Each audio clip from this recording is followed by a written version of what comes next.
بە مەبەستی چینەوەی خورما بە یەکێک لە دارخورماکانی باخەکەیان سەردەکەوێت تا ئەوەی لەو ڕێگەیەوە بژێوی ژیانی خۆی و خێزانەکەی دابین بکات. سەرەڕای بەرزی پلەکانی گەرما، بەڵام ئەوان بە وەرزەکە دڵخۆشن لەبەر ئەوەی ئەو گەرمایە بووەتە سەرچاوەیەکی گرنگ بۆ پێگەیشتنی خورما لە قەزای خانەقینی سەر بە پارێزگای دیالە. عظيم أن يديمها علينا إن شاء الله وعلى جميع أمة سيدنا الرسول محمد وإحنا نتشرف مرة. لە کۆتاییەکانی مانگی حەوت و سەرەتای هەشت وردە وردە خورما دێتە بەرهەم. پێگەیشتنی خورما بە سێ ئاستە، بەشێکیان زۆر خێرا پێدەگەن و بەشێکی دیکەیان ماوەیەکی زۆری پێویستە و بەشی کۆتاییش زۆر دوا دەکەوێت. بەڵام هەمویان تا کۆتاییەکانی مانگی 11 و سەرەتای 12 تەمەنیان دەبێت و ئیتر خورما کۆتایی دێت و پێویستە چاوەڕوانی ساڵی نوێ بکەینەوە.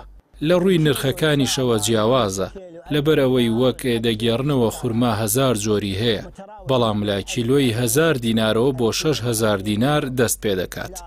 ئەم جۆرە خورمایە کە ناوی بەرحیە زۆر خواستی لەسرە و گرانە، هەر لەبەر ئەوە کیلۆی بە 6000 دینار دەفرۆشرێت.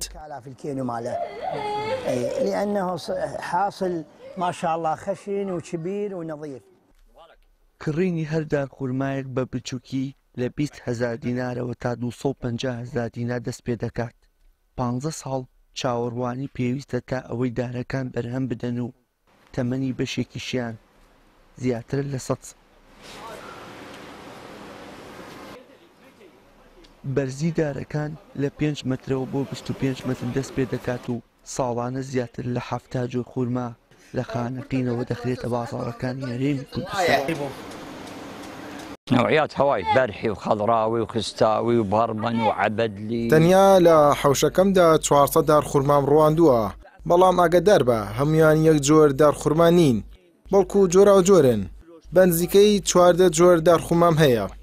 سپاس بۆخوا بازار زۆر باشە، لەبەر ئەوەی جۆری خورماکانی ئێمە لە هەرە باشەکانە.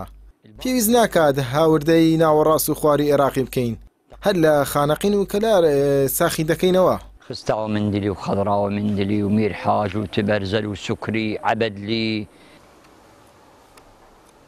لەم ساڵانی دواییدا بە مەبەستی دروستکردنی یەکەی نیشتەجێ بوو بەشێکی زۆر لە دارەکانی شارەکە بڕاونەتەوە بەم بۆیەشەوە بە شێوەیەکی ڕوون هەست بە کەمبوونەوەیان بەراورد بە سەرەتای 2000ەکان دەکرێت.